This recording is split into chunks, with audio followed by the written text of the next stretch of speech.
Pragian rover jong Chandrayaan-3 sedang menyat selak hendau jong benan. Menteri Rang Badu Kari Narendra Modi lo ong bagi India ke Kershan Pura ban pinyar ke jinglong dekat ha ke breaks leng bagalenti jong ke jing menjur.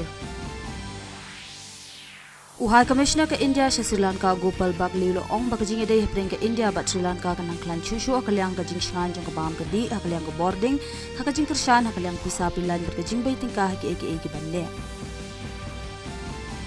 Menteri Ketenat Pulih Putih ke Sarkar Pedeng Dharmendra Pradhan ulah pelaj ke National Curriculum Framework nak kebentak ke Pulih Putih ke skul hanong ba Delhi kani kesanjor ke long ke sinjam ke Bakongsan ke Banwanra ke jing kelah ke bayade ke jing Menteri Kamnya ke NEP Arajar Arpo. Menteri Ketenat Road Transport and Highways Nitin Gadkari ulah ong bahapok kusnam Arajar Laipo lah kemilenti bakayo kali boarding ke India kan kiyo syaka 10 million unit hak sinam bat tharu 10 million Delhi ki kam ki jam.